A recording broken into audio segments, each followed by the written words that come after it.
In the small village of Adam, nestled between the rolling hills and a dense, mysterious forest, lived a boy named Kofi. He was only 12, but he had already known great sorrow. His parents had passed away when he was very young, leaving him with his only family, his grandmother, Nana Abina. She was old, with hands that trembled and eyes that were cloudy, but her heart was as strong as the mighty baobab tree. She cared for Kofi with all the love she had. But they were poor, living in a small hut on the edge of the village. Kofi's father had left him a piece of land, but it wasn't just any land. It was rich and fertile, the best in the village. The villagers had always envied it. One day, the village chief, Chief Ose, decided that Kofi was too young to own such valuable land. He gathered the village elders and said, "Kofi is just a boy.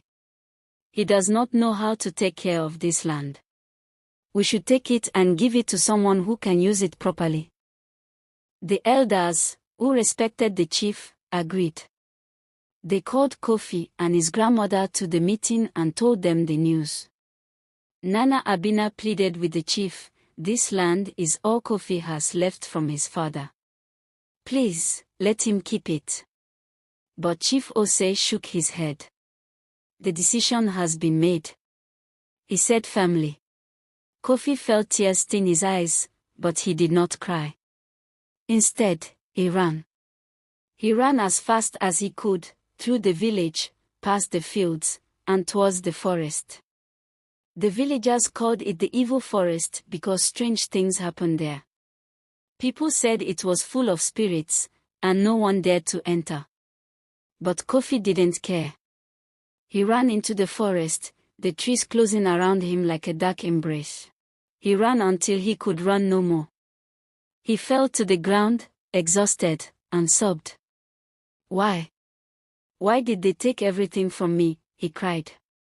As he wept, he felt a cool breeze brush against his face.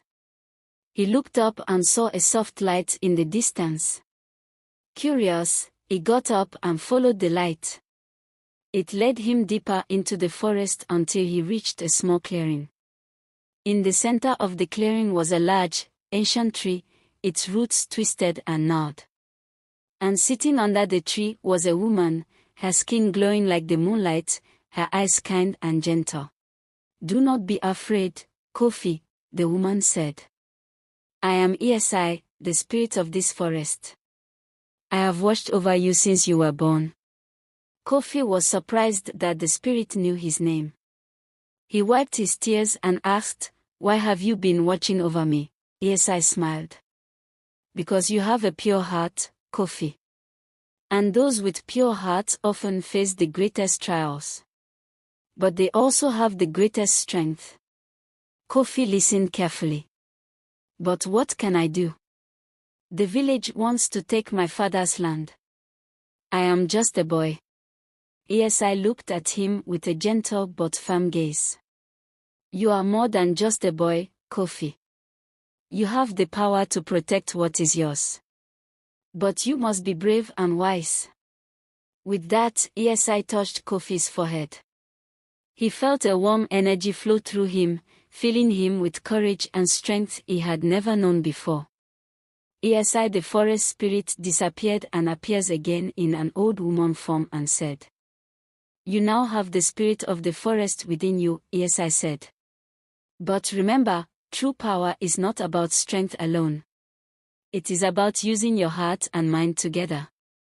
Go back to your village and stand up for what is right.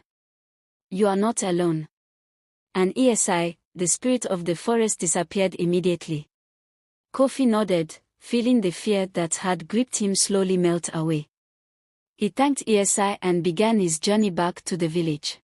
When he returned, the villagers were surprised to see him. They had thought he was lost in the forest. But there he was, standing tall, with a calm determination in his eyes. Chief Ose and the elders were waiting. "Kofi," the chief said, "have you come to accept our decision?" Kofi looked at the chief, then at the villagers who had gathered around. "No," he said firmly. This land belongs to my father, and he left it for me. It is my right to keep it. The villagers murmured among themselves. They had never seen Kofi speak with such confidence before. Chief Ose frowned and said, "You are just a boy, Kofi. What makes you think you can defy us?" Kofi took a deep breath.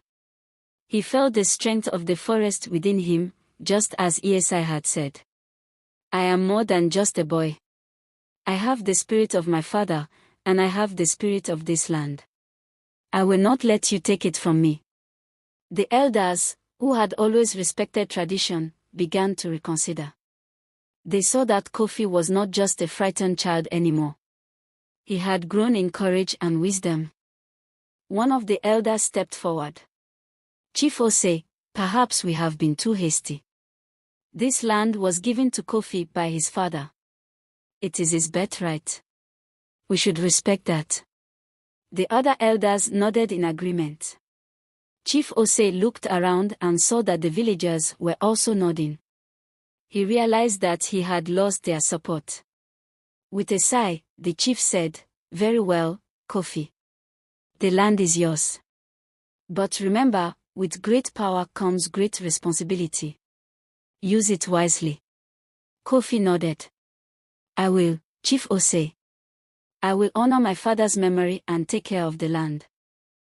The villagers cheered for Kofi, and his grandmother, who had been watching from the edge of the crowd, smiled with pride. From that day on, Kofi became known as the boy with the spirit of the forest. He took care of his father's land, planting crops and sharing the harvest with the villagers. And whenever he felt uncertain or afraid, he would remember the gentle words of Esai and find strength within himself. Kofi grew into a wise and respected man, and his story was told for generations in the village of Adam, as a reminder that even the smallest among us can find the courage to stand up for what is right. And that sometimes, the greatest power comes not from strength, but from the heart. And so, the tale of Kofi, the orphan boy who found courage in the forest, became a legend in the land of Adam. The villagers never forgot the lesson they learned from him, that true power is born from love, courage,